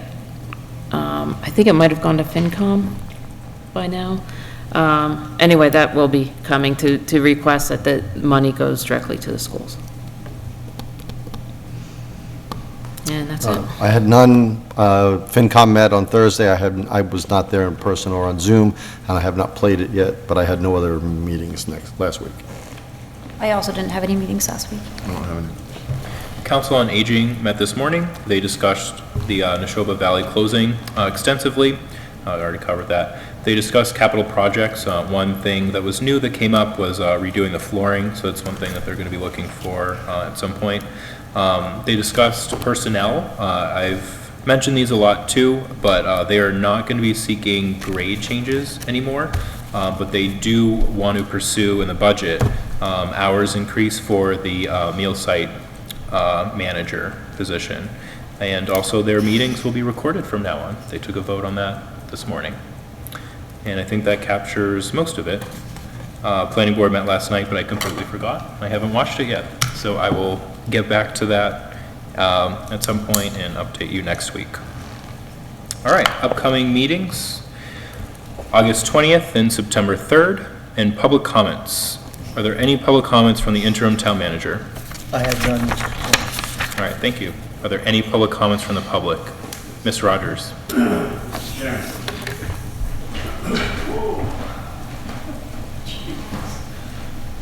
God, I ran up here. Dave Rogers, 82 Highland Street. I'm here to send out a very important call to everybody in the town of Lunenburg. And that call is a request for a renewal of civility. The last few weeks, it just gets worse and worse and worse. And I've lived here with my wife and children for 50 years. And I have to tell you that I'm not a rookie. I've been on all kinds of boards, so I've walked the walk. And I'm also going to tell you that there's been times that Dave Rogers has been a pain in the butt, okay? So I would be in that category. So it's not here saying, oh, look at me, I'm, pristine. We've got to do better. We absolutely have to do better. And I have a lot of friends in this town, as we all do, small town. And I was at home, and I said, no, I'm not going to use the Zoom. I'm coming up there because to look that guy in the eye and to tell him that I am absolutely appalled. And this is my prediction. As I said, I've been on all kinds of committees, so it's not my first rodeo. When the dust settles and everything is known and all the facts come out, people will be surprised, okay? A law professor that I had in college had a great saying, and it was, those that act in haste oftentimes repent in leisure. And I just hope that people can become more civil and we'll work through this thing. And I'm proud to say that this board here and the other boards, they work very hard, and I like to call them friends, especially you. Thank you very much for your time. Thank you, Mr. Rogers. Any other public comments? Mr. Rabbit?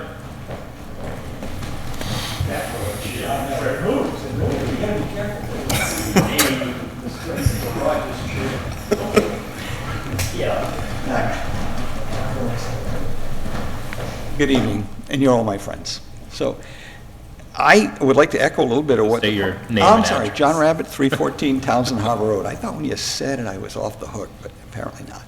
Okay, I would like to echo similarly what the prior speaker has indicated. You're all good people, and right now there's a lot of bickering from the outside and a little bit on the inside. We have so much to get done.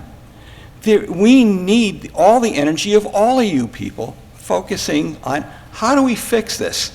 I don't know, you probably saw it, the DLS report that essentially looked at the town of Lunenburg, their financial policies, and basically they wrote it for us, Heather requested it. And there's a couple of different sections, but it indicates if you go through what we have in terms of operations, we've got a long way to go.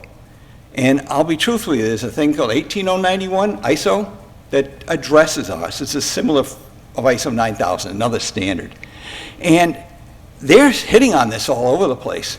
And we've been hitting on some of the things that we need to address, like a corrective action process. You know, when you discover something that goes wrong, you investigate it, you do a report, you did the report, but what is the follow-up, and what are the parts, what's the root cause of all this? And honestly, I think we're in a little bit of state of frenzy, because we're shorthanded all over the place, and it's getting worse. You kind of look at, well, who's in charge of getting all this stuff done? And you realize that our town has grown by, what are we up to, 11,000? From 7,000 to 11,000 in about 5 years? We're going through growth pains, and it's typical of an organization. They have a CEO that does a good job when you're at 4,000, because you can do a line of sight management, but it's moved beyond that. And we have not, and it was starting to show. So the fact that this board probably took some corrective actions and pushed back wouldn't be a surprise to me with regard to saying we need to up our game. And I believe that's possibly the reason why our town manager decided that they weren't even going to submit their review in advance to do that. It just, the thing came apart. But the point of it is, for someone to come up and say, oh, you're the problem, and we need to recall you, that's nuts. We're just gonna create a bigger problem. People are gonna start losing focus on the real issues of coming into compliance with these financial standards. We're losing our ability to go continuously improving by wasting energy fighting with each other. That's nuts. That's absolutely nuts. And so, honestly, I think that we have about 8,000 registered voters. Would that be pretty close to it? Pretty close to it? And in 20%, that's 1,600 signatures where they would have to go out and collect. Well, that's getting 1,600 people all riled up. And you're going to lose your ability to, or you're going to shorten up your ability to be able to bring people together to rally around what do we have to fix in the town. This is divisive. And I think people are well aware there is a little bit of an animosity between a couple of the individuals. And get rid of it. Just stop, get rid of it. Move ahead. Don't waste our time and our energies on something like that. And honestly, there's an old saying, an old Indian saying, or for that matter, if you go out to kill somebody, dig 2 graves, theirs and yours. And all I'm saying is, I don't want our town in this grave. So, folks, please figure out how you can make nice with all the people in town, and let's get off this, oh, let's do a recall. It's a waste of money, it's a waste of time, and a waste of energy. Thank you very much. Thank you, Mr. Abbott. Are there any other public comments? So I see, quick question.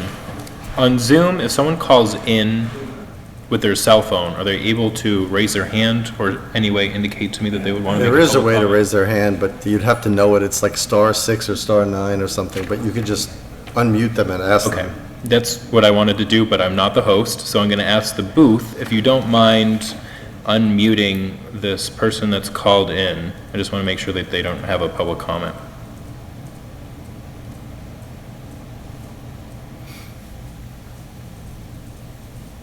Yeah, Mr. Chair, it's Dave Passios. My computers are both down this evening. I apologize for the noise earlier. I accidentally turned my microphone on and didn't know how to shut it off. I echo the comments of the last 2 commenters that, the only thing a recall does is divide the town. That's absolutely what we do not need at this point. We need to come together. I made the comment about this board that's meeting this evening needing to pull their act together and work together to bring us in and through the next year or 2 to get past our issues. Lastly, until you fix Munis or find a way so that our employees can do their job without sitting there watching the circle spin while the clock is trying to get Munis back online, you're not going to make any headway with their morale. Those are my comments. Thank you very much. Thank you, Mr. Passios. Any public comments from the board? I will say, well, first, one thing I should have said at the beginning, I wanted to say at the beginning. Being an Olympic addict, I'm actually going through withdrawals last night because it's the first evening I had free since then. But I want to thank all of the athletes from all over the world who came together in a real showing of world unity for them. Very few, controversies. There were some, but they were minimal. And the events were wonderful, and the whole spirit of the Olympics I thought was really well kept. So I want to thank all the athletes who were there, whether they won or not. There were heartaches, there were, exhilarations for lots of people. And as an audience member, I really loved every minute of it. So I want to thank everybody from across the world for that. And to remind people that the Paralympics are at the end of this month, so the Olympics are not over. So there will still be events going on in Paris at the end of the month. That's one. The second thing is that we had an executive session that is being canceled. All I want to say to this is that, government works slowly, and there are times when people want it to move fast. And I was glad to hear one of the public comments about doing things in haste, because I think that has been a critical problem, certainly recently. And we need to really step back. There are two things that have to happen. We have to keep our eye on the future. Because government works slowly, we need to keep the goals and where their deadlines are and work up to them, and not get up to them where we haven't done it and do your homework the night before, do their book report the night before. That is not going to work. And we are going to find ourselves making bad decisions, and we are going to find ourselves making bad decisions that cost money, which have happened. So I want the board to keep that in mind, that we need the time to plan and prepare and discuss and analyze and then reconsider before we make final decisions, because that's the only way that everything is going to work, where as many eyes are seeing things that we're doing before we make final determinations. Thank you, Mr. Chair. Thank you. Are there any other public comments from the board? Yes. I'd like to just address the public comment at the beginning of this meeting. Over my tenure here, I think it's important for all of us to behave towards one another as civilly as possible. I recognize that coming into this role that, there are some people who believe that everyone on this board must go through them. And unfortunately, when, I can look back and recognize that when I made the decision to run for this office and I wasn't recruited, that there were people who were offering to be helpful. And I question motives, I question the reason for the help, but nonetheless, I still took the help. And, I was unsuccessful in my first campaign, and the second time around, I didn't take any help, and I didn't want to engage with certain individuals. And, but I think it's important nonetheless to be cordial. I think that you can respectfully disagree with people, and, I've been very vocal about being a veteran and, having seen firsthand the ultimate sacrifice that people make for our nation, and having a sense of respect for that.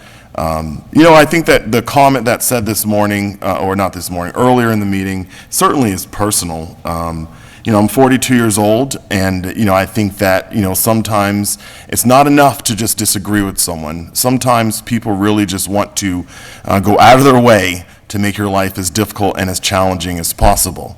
Creating websites, creating a recall process, that let's be real, it is to ensure that anytime I apply for a job or want to change careers, that I have to answer to one or two people's or a handful of people's opinions. There's only so much damage that one member of this board can actually do, because we can't on our own do anything. We are a chief executive body. I am 1/20th of this board, or 20% rather of this board. But I understand that, every time you make a decision, there are going to be people who don't agree with you, and there are going to be people who do agree with you. Specifically, I think what I heard tonight was some allegations that, basically I forced people out of this town. And I just want to remind everyone and clarify two things on that front, that we as a board worked together with town council to figure out how we could create a process that would allow people to delay the payment of their taxes through we took a form from ATB, and many people were able to fill that out and not have to pay their taxes on February 1st. Second, in addition to that, Michael Ray Jeffries had nothing to do with the tax evaluations that occurred last year. I was not a member of the Board of Assessors. I had nothing to do with the assessments that were created. And instead, I burned through my vacation time to work to try to figure out how to get out of it, how to help the residents across this community. I recognize that there were several meetings that, a certain member who was here tonight, did everything that was possible to try to make it as challenging and as difficult for me as possible during that time, rather deliberately and intentionally, because of the personal disagreement that he and I have. And yet, I think we rose to the occasion. We provided to our residents relief in a time of their need. And yes, it was challenging, but, no, Michael Ray Jeffries did not cause anyone's taxes to increase. We had an affidavit from the person who mailed the tax forms out, the annual increase out, that indicated that they were mailed on time, and I believe I had quoted that affidavit in a public meeting. A normal part of government should be to disagree. We should not be intent on silencing disagreement or in people having differences of opinions. My term ends in May. I have been very communicative since before I ran for this term that this would be my last. I fully intend to serve out the remainder of my term. I'm not going to put too much attention into this recall. I think that if 1,600 residents are out there that want to sign a petition to recall me, then we'll go through the process. But I would like to believe that there simply are not. And that the goal here, again, is to ensure that in the future, anytime someone Googles me, looks me up, that I have to answer to the opinions of one or two people that I have chosen to not be in alliance with. And that is it. Thank you. And again, this has been, to my colleagues on the board, this is always challenging. I think that it would be, we need to find opportunities in the coming months to work together, to come together for the betterment of our community. And any moment, any minute, any hour that is spent trying to pull people apart is not spent for the betterment of all. Mr. Chair, just one final comment. I do agree with Mr. Rogers, who spoke and said that when the truth comes out, people will be surprised. I would agree with that. All right. With that, is there a motion to adjourn? So moved. Second. Any additional discussion? Those in favor say aye. Aye. Aye. Those opposed, no. It is 9:03 p.m. and we are adjourned. Thank you to everyone at home for tuning in tonight, and we will see you next week.